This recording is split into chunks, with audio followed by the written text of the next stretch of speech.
If you're a parent, teacher, or school leader, and you're sick and tired of the frustration, anger, and unfair treatment of children at high risk in our public schools, then perhaps it's time for all of us to do something about it. In this podcast, Dr. Almitra Berry brings you tips, tools, strategies, and tactics to build successful solutions while touching, moving, and inspiring all of us to transform our schools so that every child thrives. Here's your host, Dr. Berry. Hey there, Equity Warriors. Today I am thrilled to welcome Shelby Mims and Julie Takata from Charter Schools Now. Charter Schools Now is dedicated to mobilizing charter school supporters, engaging in elections, and fostering bipartisan partnerships to create thriving educational opportunities for students in Texas.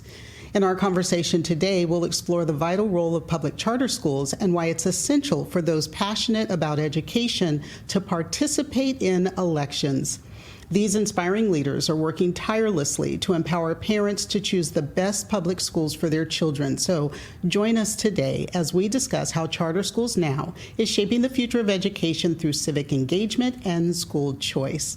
Ladies, thanks so much for joining me today. Thank you for having us. Thank you so much. So I want to start with introductions. I didn't want to read your bios. I hate doing that. I always, it doesn't quite feel as organic.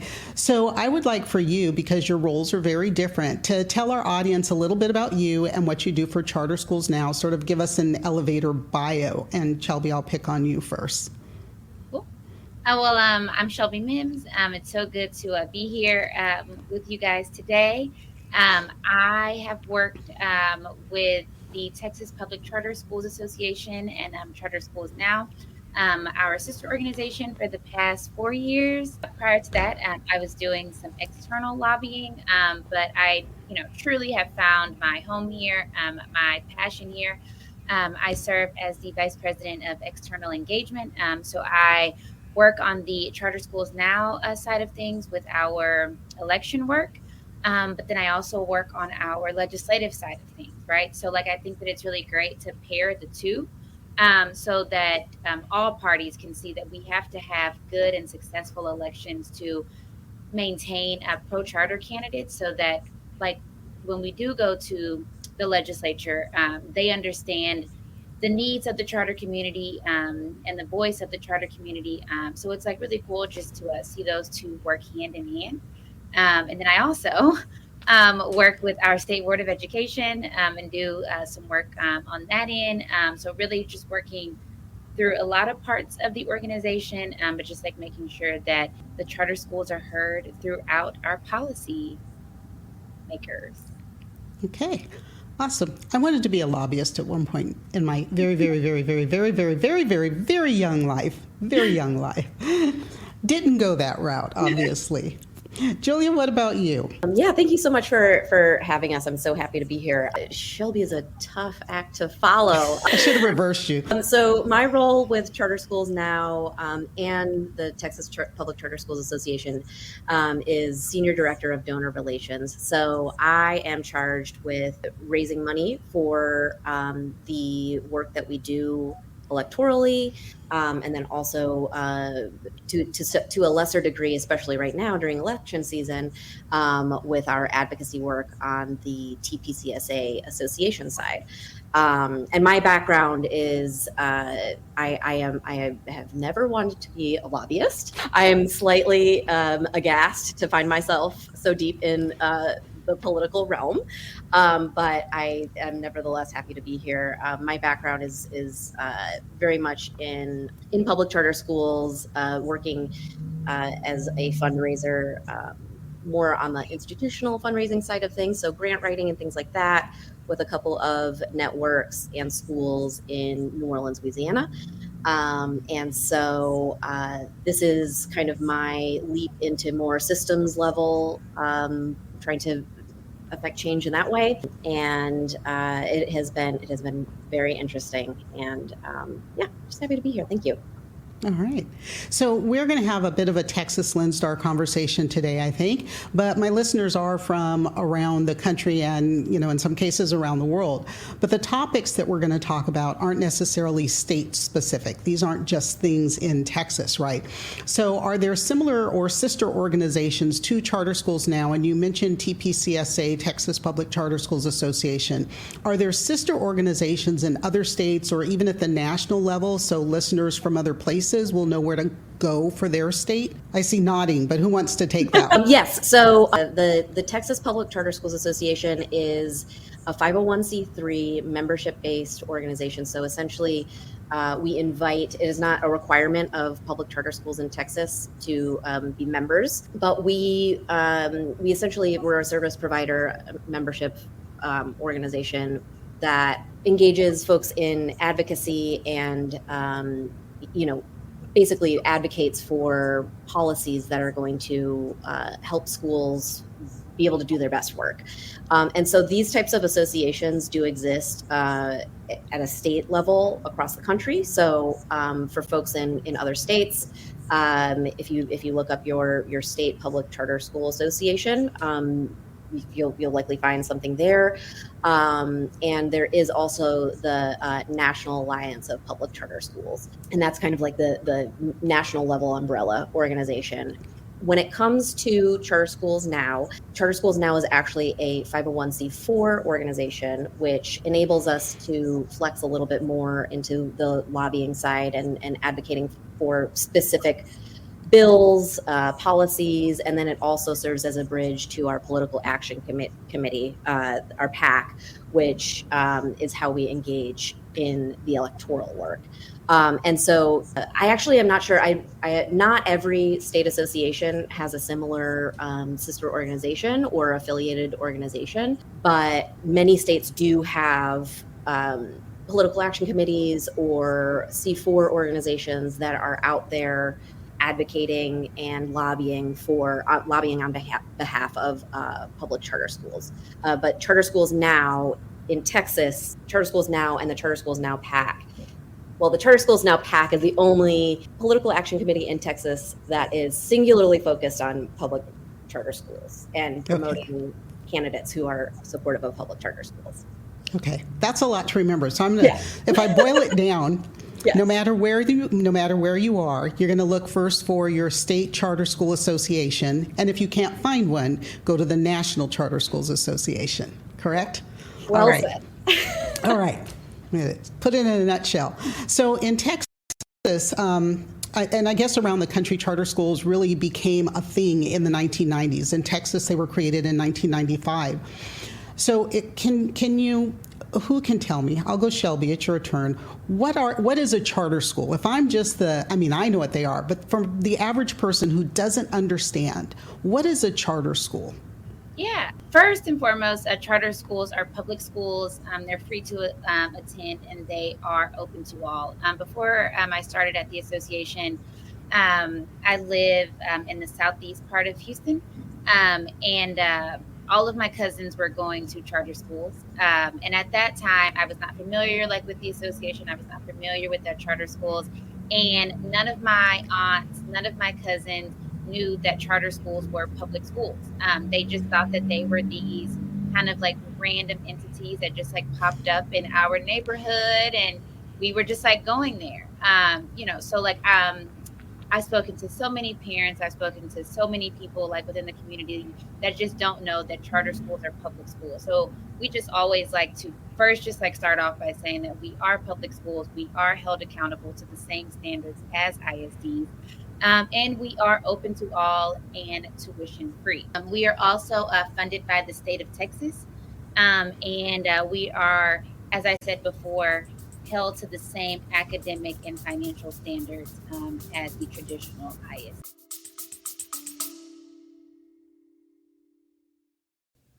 Hey there, Equity Warriors. I want to take a quick moment to share something exciting with you. You know how passionate I am about equity in education, right? Well, I've created a special space, a safe space, where we can dive even deeper into these crucial topics. It's our Patreon channel, and I'd love for you to join me there. Here's why it's so awesome. As a Patreon subscriber, you'll get access to exclusive content that I will not share anywhere else. I'm talking additional insights, workshops like you would get in regular professional learning sessions, resources that can really amplify your impact in education. But it's more than just extra content. By subscribing, you are directly supporting our mission. You're helping to create more valuable discussions and resources that you've come to love.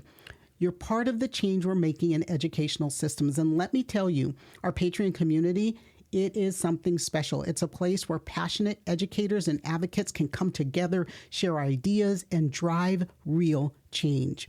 So if you're ready to take your commitment to educational equity to the next level, I'd be thrilled to have you join me. Just head over to patreon.com/3E podcast.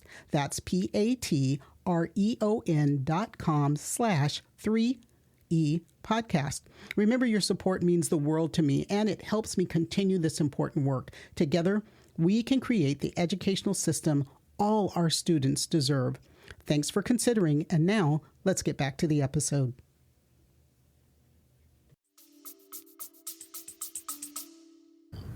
Okay, so a charter school is a public school. That's the huge takeaway there. Yes. That's it. Okay, and they're not closed off to anyone. Anyone can attend a charter school or apply to attend because they do sometimes have limited enrollment, right, because of size. All right, so those are the big things I want people to understand. I think one of the greatest misconceptions is that charter schools are not public schools, or that they are.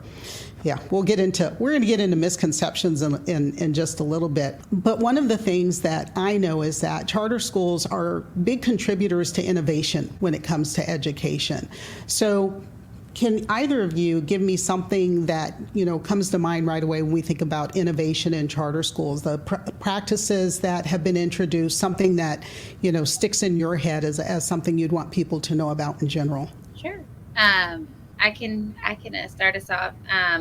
So we also just always like to share that we are a very small subset of the public education model within the state of Texas. So public charter schools only represent 7% of the public education model across the state. And that is by design, because we are there, one, to serve as a complement to the ISDs, but also to really just serve as a benefit to students. So I've spoken with so many parents that have shared, I have 3 kiddos and 2 of them do really, really, really well at their traditional ISD, but I knew that I needed this specific thing for my youngest son, and they go to a charter school that focuses on autism. They go to a charter school that focuses on dropout recovery. They go to a Montessori charter school.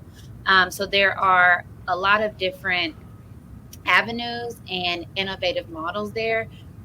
Specifically here in the Houston area, we have a good number of STEM schools, and those really serve parents well, but also the majority of charter schools have smaller class sizes.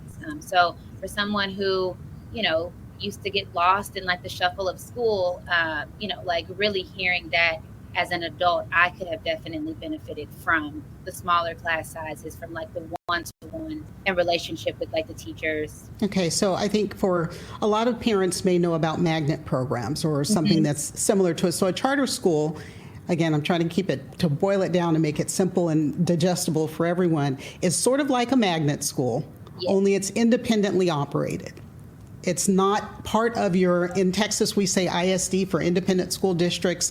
In California, they're unified school districts, but those county or city level school districts. So it's just another option, right? So parents have sort of a smorgasbord of schools that they can choose from, and charter schools being one that will not cost them anything. So I think what one of the things that you said just now, Shelby, is about the types of charter schools, schools for children with autism, schools who benefit or benefit children who need smaller class sizes, STEM schools, dual language academies for parents who want an immersion school for their child. So what I hear in that is that these schools are almost like laboratories for educational equity in serving diverse students and their particular needs. And you know what I am about equity. It's all about the equity. So tell us a little bit more about, Julia, you did a really good job of telling us a lot about charter schools now. Community partnerships, I imagine, is part of the success of public charter schools. How do those work, and how do those get strengthened? How do you make that a stronger network? Yeah. I think the thing to point to is essentially the kind of the core characteristic of public charter schools. To your point about being able to innovate and develop these partnerships is autonomy, right? So we are held to all of the same academic standards, and there are a lot of accountability checks in place to ensure that these schools are actually serving students, but they have the autonomy to be able to develop those relationships with partner organizations within the communities that they're in which they're working. They have the ability to decide which contracts they will decide to enter into with partner organizations. And I would love for Shelby to comment on this one, because I think she's probably familiar with maybe a couple of examples. I did really quickly just want to say, just in your relating the public charter schools to magnet schools, I just wanted to highlight again that they're open enrollment. So Yes. Whereas a magnet school, there are often like admission requirements and things like that. But with public charter schools, it's generally open enrollment unless there are specific requirements or things like that written into their charter, which is not generally the case. But Okay. But that's why we always hear the term, I hear very specifically, open enrollment charter school. Correct. Yeah. Right. And I don't know that I've ever heard open enrollment magnet school. Right. Yes. And that's the point.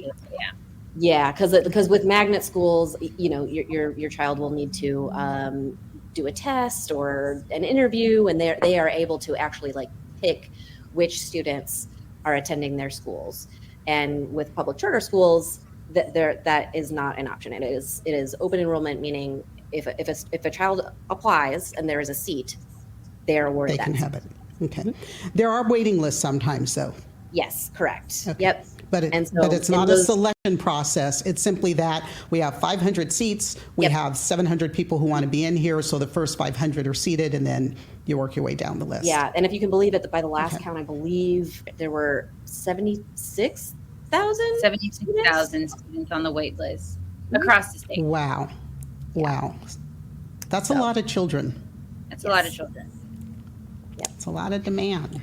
Yes. So community partnerships, I would imagine maybe a STEM school could have a partnership with an engineering or in Houston, an oil and gas company, right? Or with NASA, or with, just something that's focused on science or research, or maybe with the Texas Medical Center, a hospital or something like that, if they're focused on the health sciences. And sorry. No, go ahead, please, Shelby. And I was just going to say, and to that point, for a charter school to develop and to operate, they have to do that under a nonprofit. So I think that that adds a really great benefit to the schools. I've been to so many schools where the school operates underneath a nonprofit, and maybe like on Tuesdays and Thursdays, they do a food giveaway. And, on Fridays, they do a diaper drive, so like it's really like ensuring that school is a part of that community, and it's just like ingrained in the partnerships that nonprofit has. That's cool. I have not heard about that, but I think, really when you're talking about making those connections to community, that's something that really does serve a community where you might not see that in a regular school district. Julia, you started talking about accountability, and I'm glad you did, because it was my next question, so we'll just use that as the segue. So let's start with, how are charter schools funded? We'll just take that part of my first question. Where does the money come from? Sure. I can start us off. So we are funded by the state. We are funded by the Public School Foundation Fund. We do not receive any of the local property tax money. So that is something that we often like to just make note of, that the local property tax funding that like you probably pay like on your house bill, we do not receive that, but we are completely funded at the state level. Okay, so local property tax money typically does go to the local school district, but Yes. you are not included in those funds. Correct. Okay, all right. Very different. What does that mean then for a charter school in a neighborhood? Maybe they're located in an affluent neighborhood or maybe one that is less affluent, but they're still not getting part of that tax, that local tax base. What is that? How does that impact them? Do you know? Can you share? Yeah, I mean, we may we receive about $1,300 less than our ISD counterparts. So yeah, so $1,300. I was just making sure that I had and the numbers right. Less than our ISD counterparts, and typically that affects us in terms of the facilities funding. So, like in terms of ensuring that the buildings are up to code, and like ensuring that like the buildings are like safe and secure for our students. So it definitely impacts us in that way. Okay, so $1,300, is that per child per year? That is, yes, per child, per year, yes. Per year. That's can add up to be a significant amount of money Yeah. and a significant shortfall. And Yeah. just also noting that charter schools actually serve a higher percentage of at-risk students, English language learners, and students that receive free and reduced lunch. So we are receiving less money, but we are serving students that A more marginalized population of students. I want to ask you why, and I don't know if you are ready for that question. Do you take that one or do you need to pass on that one? I'm fine if you pass. I mean, I have my opinions, but I will pass on that one unless Okay. Julia wants to touch on it. I mean, I think it's fine to, we can have an interesting conversation. What is your well, I stand on the data that says that our current system of schools are not serving the needs of the most marginalized students. And so, personally, if it was me, it's like, how long do I need to go someplace and be beat up and unserved? If it's a restaurant that I go to and I receive poor service, they don't bring the food that I asked for, I have to pay for it, but they still don't provide me what I paid for, how many times am I going to go back to that restaurant to continue getting unserved? And so when I think about students as a former classroom teacher, as a consultant working with schools all over the country for now close to 30 plus years, that we have children whose needs aren't being served. So shouldn't they be served somewhere? And if I find that service is coming from a charter school and it's free and it's public and my child can get in, why not try it? Why not try it? Yeah. I mean, that's my opinion. That the most marginalized, when they find out, we spread the word, right? We're real good at within our network saying, hey, I know you don't want to eat over there at Joe's Diner because they don't serve us properly, but Becky's Diner over across the street, they're doing some amazing things with food. Yeah, I mean, I personally agree with that. I mean, I think that it creates, because schools are able to operate autonomously and make decisions for themselves and for what's best for their specific community.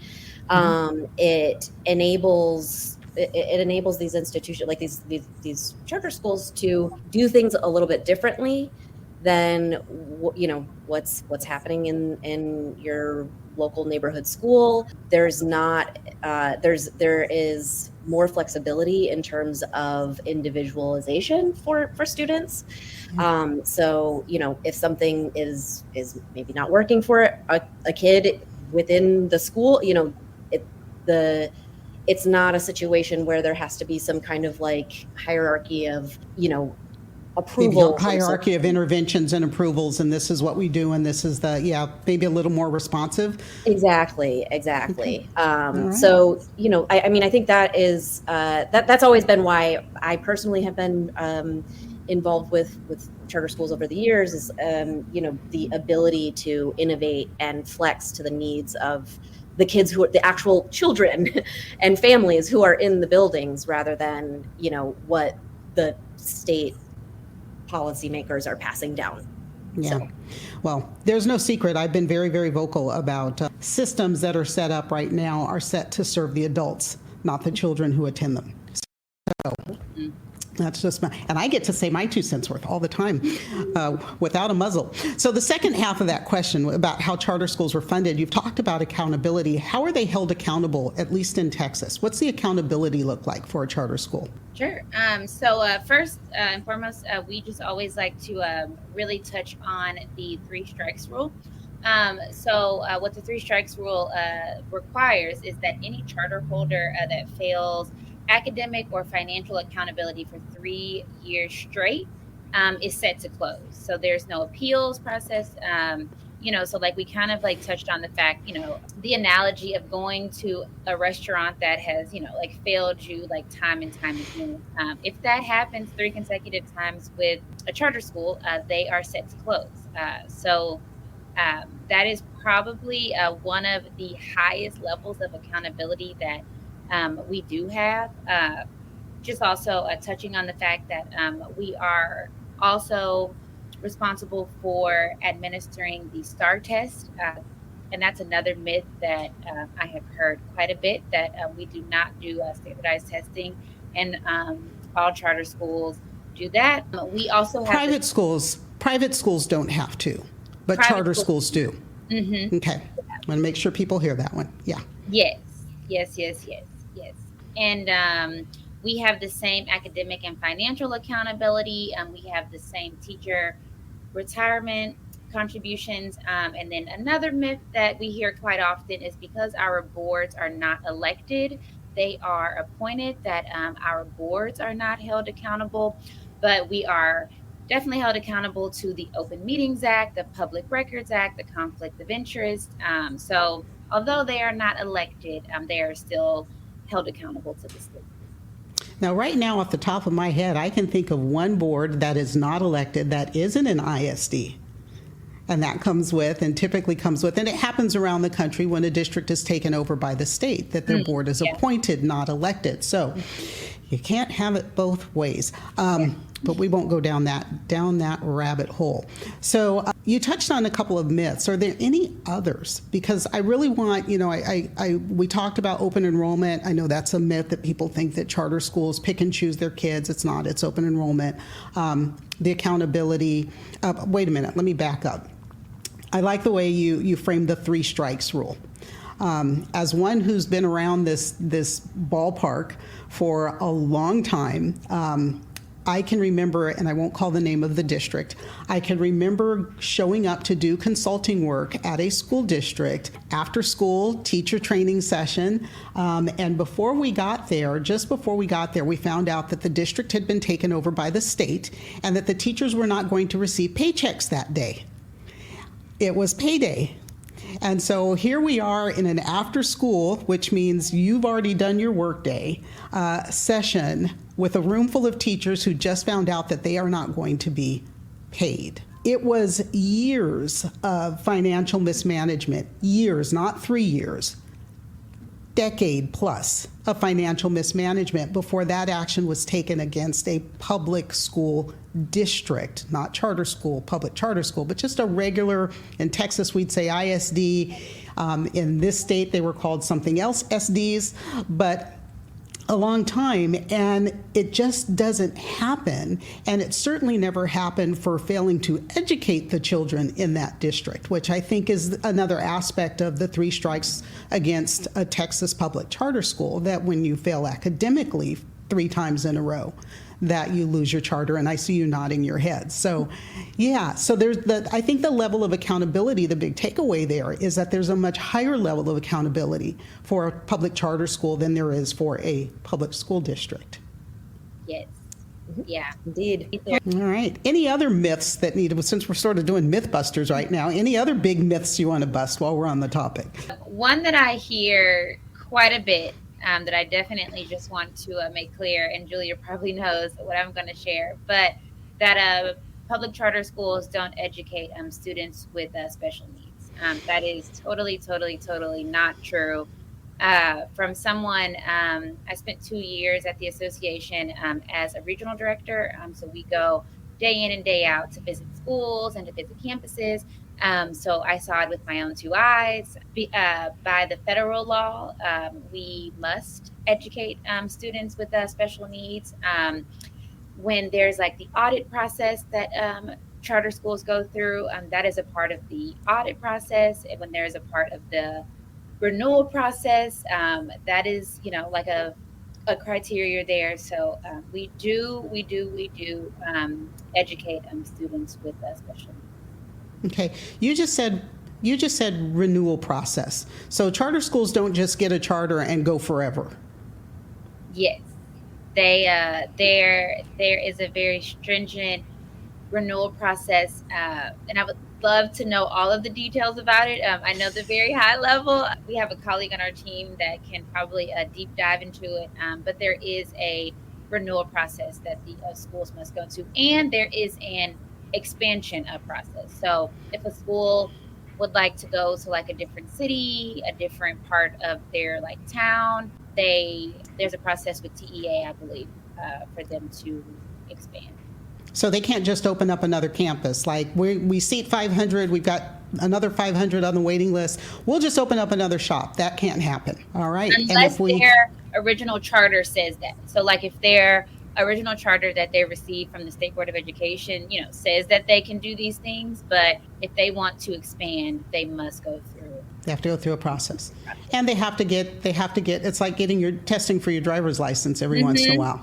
Right? Absolutely. We got to check and see whether or not you're still doing as well as you should before we let you continue to operate even. Unlike a regular public school district that just is basically it's a branch of the government, and it's going to exist no matter how good or how poorly they're doing. Absolutely. All right.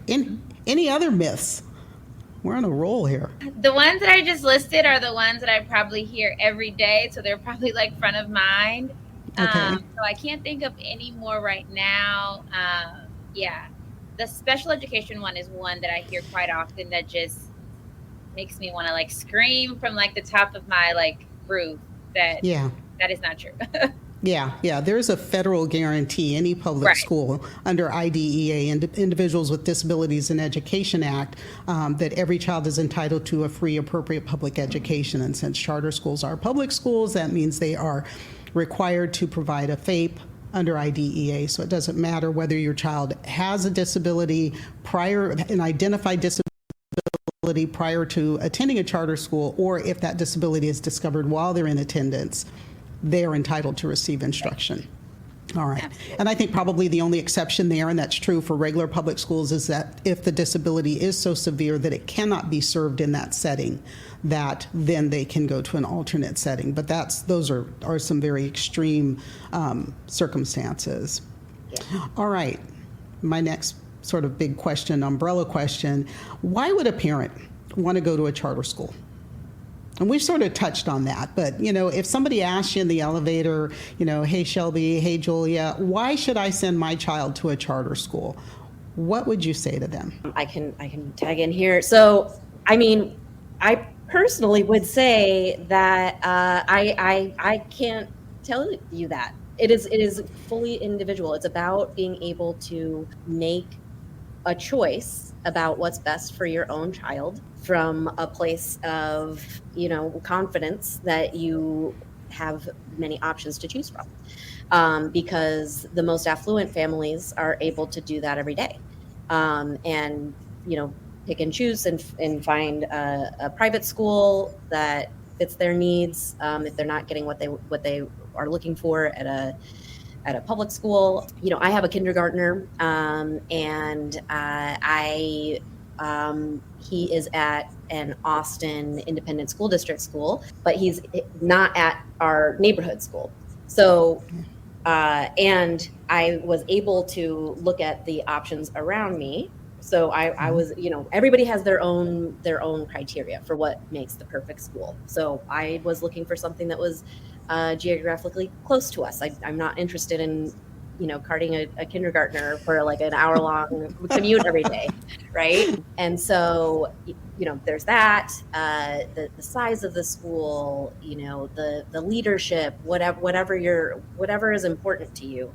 So what was important to me didn't actually fit what was available at the charter school that's closest to me, and neither did the local neighborhood school. And so luckily I was able to, because the independent school district recognizes that there should be availability of choice and options for families. And so that was my choice. So again, in a nutshell, it depends on the family, and we believe that every family should have the opportunity to pick a school of best fit for their particular child. So it's not about us coming in and saying everybody should go to a charter school, right? It's about, everybody should have the opportunity, if they want it, to be able to shop around and find a school that fits their needs in terms of innovation, in terms of focus areas, community, whatever the case might be. So, Okay. And to Julia's point, I always think about like my upbringing. When I was growing up, the schools near me weren't the best schools. And I would wake up at like 5:30 a.m. and my dad would drive me 45 minutes to a magnet school, and then I would be there until like 6 p.m. until they got off work, and then we would drive 45 minutes home, and then like we would do this every single day. So when my cousins started having kids and we were like living in like the same neighborhood, the fact that there was a alternative to their traditional ISD in the neighborhood, so they didn't have to do the 45-minute drive and the pay for after school care and all of the other things, was very, very attractive, because like my kid can get a good quality education without me waking them up before the chickens wake up, so and that was a good deal there. Yeah. Yeah, and that's what that actually touches on another like myth, and hopefully I'm not walking into anything here, but that charter schools like take students away from the local ISD schools, and I just think it's worth noting, in Shelby's case, she was not attending that. Her parents opted to take that 45-minute drive. I am opting to take a little bit long, not that long of a drive, but go a little bit further, and because it is more, if charter schools were not a thing, I still probably would not choose my local neighborhood school. So it's undue weight is put on public charter schools. Again, we are serving 7% of public school kids, That right, across the state. A drop in the bucket. Right. So if you have students who are leaving your school, my push would be that you need to improve your program so that you can attract more students. And I would posit that those students who are going to charter schools would, if there was not a charter school, would still opt for another school, because the baseline needs to be, it needs to be good, what's good for kids. And so that's the whole, and that's the piece about creating competition in the market, and the rising tide raises all boats concept, and just really encouraging everybody to do their best for kids and making it about what is good for kids. Yeah, it's interesting, that myth that they're taking kids away from the local system, but nobody argues that private schools are pulling the most affluent children away from the local school district. So I always find that a bit humorous. It's like, it's okay for private schools to pull them away, but it's not okay for another public school to have a population of students who choose not to go to. I will reserve my commentary on that for an episode that doesn't have you all on it, so that you don't feel like I put you in a situation, because I've got some opinions about that one, let me tell you. You all are involved in advocacy and getting people engaged in voting and understanding the system. What can both educators and parents do? How can they become more involved in policy decisions that affect public charter schools? And I know a piece of that is just awareness, when people understand. And hopefully some folks listening to today's podcast will understand public charter schools a little bit better. What can we do as educators, as parents, as allies of education? Sure. Who wants to take that one? I can start us off. Truly just understanding the political landscape of the individuals that really work to control education throughout the state. In specifically the state of Texas, we have the State Board of Education, and they are responsible for crafting the curriculum that our students receive. And I worked on a State Board of Education race a couple of years ago, and it was very telling, that like so many people just like did not know that one that was like a seat, and then like two, like who are the people that are like running for this seat, because they have such a large job in constructing what our students learn during their time in school. So just like definitely like being involved in who are the legislators, from your local level to your state level to the State Board of Education to the federal level, that are responsible for funding the schools, that are responsible for keeping the schools safe, that are responsible for the curriculum. Definitely like being educated and like making their voice heard so that the people that are elected, like serve like the needs of those parents. I don't think enough people realize, you just said State Board of Education race, but these are elected positions, not just your local school board, and I talk about that all the time, but your county board of education has elected representatives, your state board has elected reps. Every state has a chief state school officer. Sometimes it's the state superintendent of schools, sometimes it has another title to it. But there are multiple levels of elected officials that govern public education, and their races are often won by teeny tiny numbers of voters, a teeny tiny percentage of voters. I wish I had the numbers better in my head, but I remember there was some data around in most races where there are over, like for local school boards, where there are over 100,000 eligible voters for that race, that the race is actually only getting about 300 to 500 people voting in that race. I mean, it is such a small percentage of people that are making a decision about who's going to control the education of children. And I think some of it is awareness, so I'm going to applaud you for your work in raising awareness about public education and the need for people to engage in elections.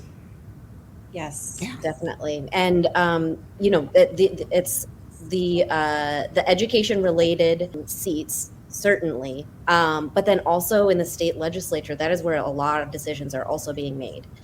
So every legislative session, and here in Texas, it's every other year, we are charter schools now and TPCSA, the Texas Public Charter Schools Association, are working to bat down. There are many bills every session that are proposed that would essentially dismantle what's been built in terms of the success of public charter schools. So we're really on pretty tenuous ground politically, and each session it's like a new existential threat, and sometimes it is something that's really obvious.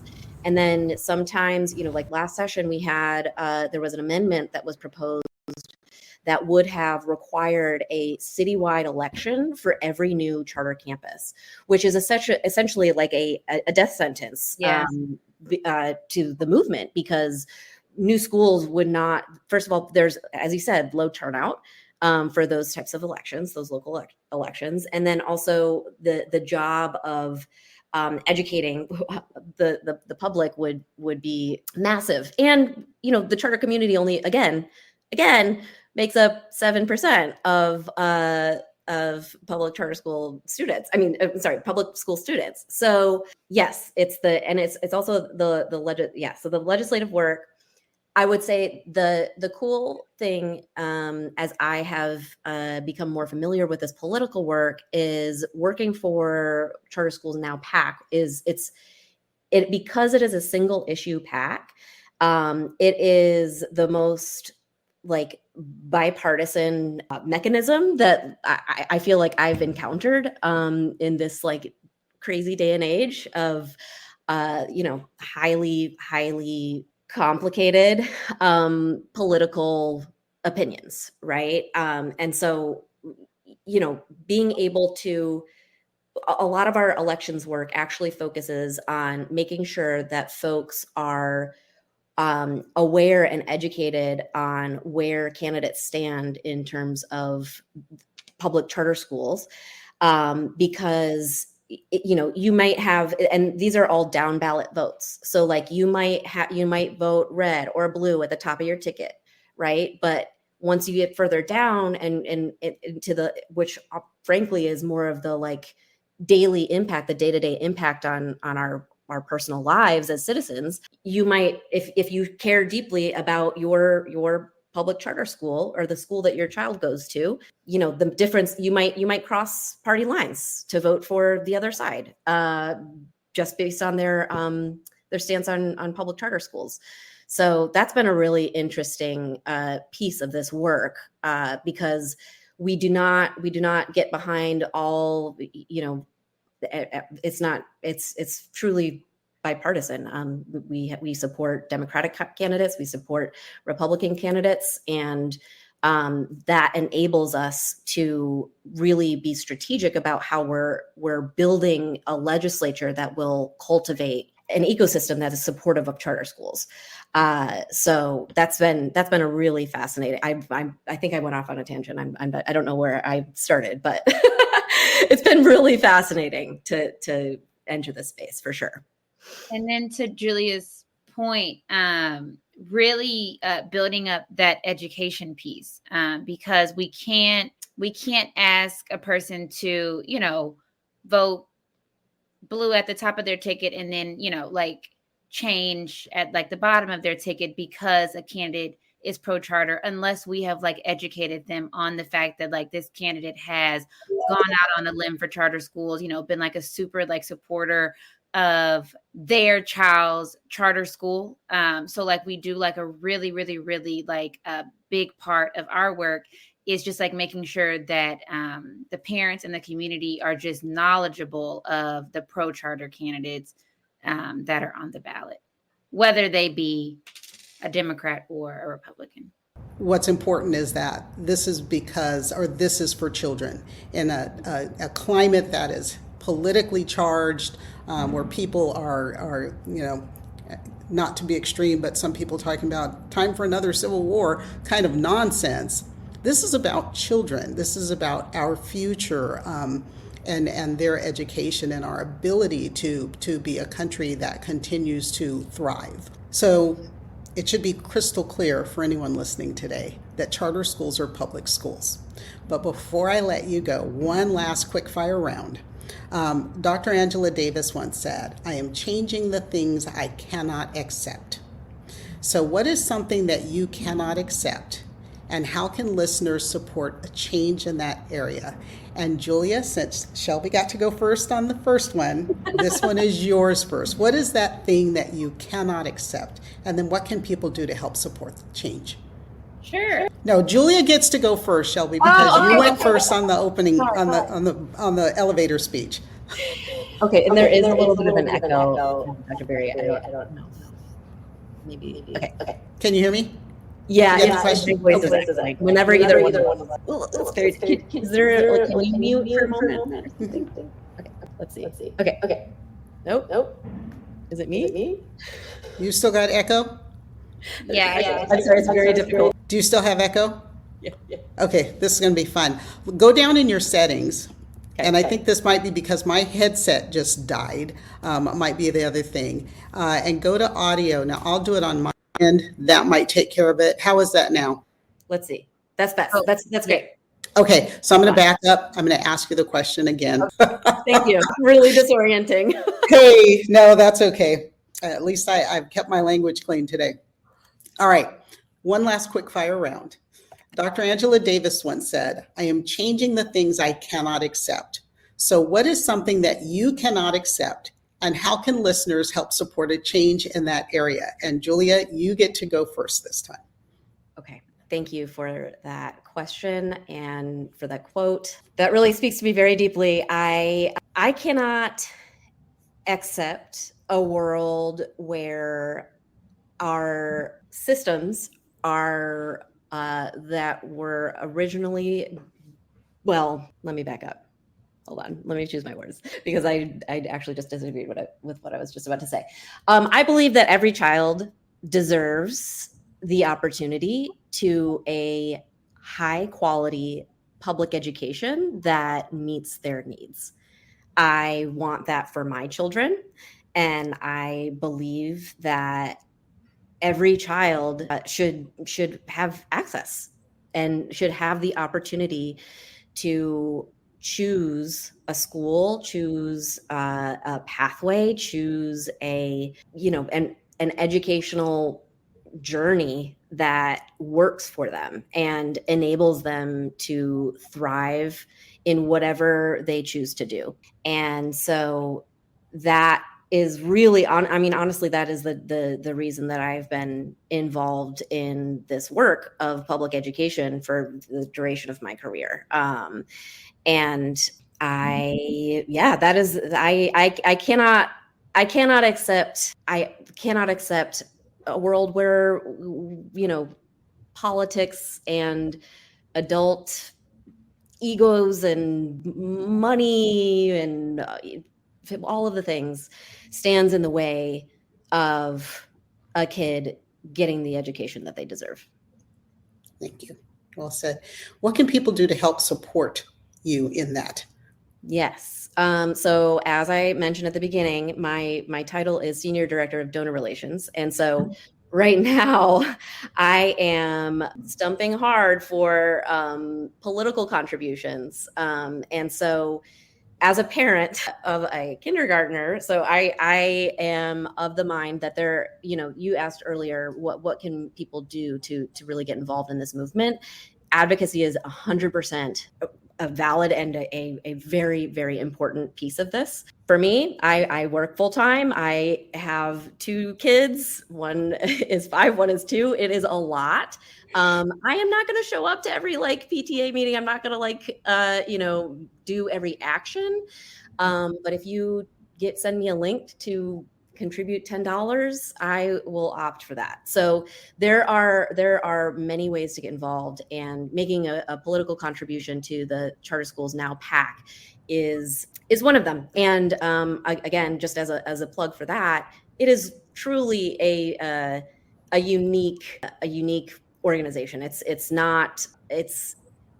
Yes, we do work that you just don't see every day, in terms of the bipartisanship, in terms of the singular focus on schools, and in terms of the very thoughtful strategy that goes into which races we're supporting and how we're doing that. And I just really appreciate everybody out there who is who's part of this very important community. And so contributions are always welcome, but also calling your legislators when it comes time. So we'll put links down in the notes for that. Dear Mom, send money. But also, dear Mom, please write your state legislator. That's equally important. Shelby, your turn. What is that thing you cannot accept, and how can listeners help support change in that area? Sure. I often tell this story, but when I was growing up, my grandparents used to sit on the front kind of porch, and I used to always just hear them saying, one day, I'm going to go and tell the people in Austin, or one day I'm going to go tell the people at City Hall, and I'm going to tell them that we need this and that we need that. And it was always just very perplexing to me, because we live 2 hours from Austin, and we live 15 minutes from City Hall. So I was like, why don't you just go there? But I think that there's a gap between, people thinking that they have access to their elected officials, and them thinking that the world is just going to, be something that they don't see fit. So I just grew up, and I was like, I'm going to be one of those people that's going to go and talk to the people in Austin and talk to the people at City Hall. Cause the way that people that live 15 minutes from you get their education. They don't get their trash picked up. They don't have sidewalks. Like, we don't have like safe communities. So I just think that people just shouldn't take what is given to them. They should know that the elected officials that serve them are like working for them. You have the power to elect them or not elect them. You have the power to hold them accountable. And the power is really within your hands, and it's not always within their hands for them to just do things to you. Yeah. All right. Yeah. Vote. Say something. Your vote is your voice, or your voice is your vote. Shelby, Julia, thanks so much for joining me this episode. And again, folks, remember, your charter schools are public schools. Use your voice, use your vote for change to serve your community. And then join me again next episode.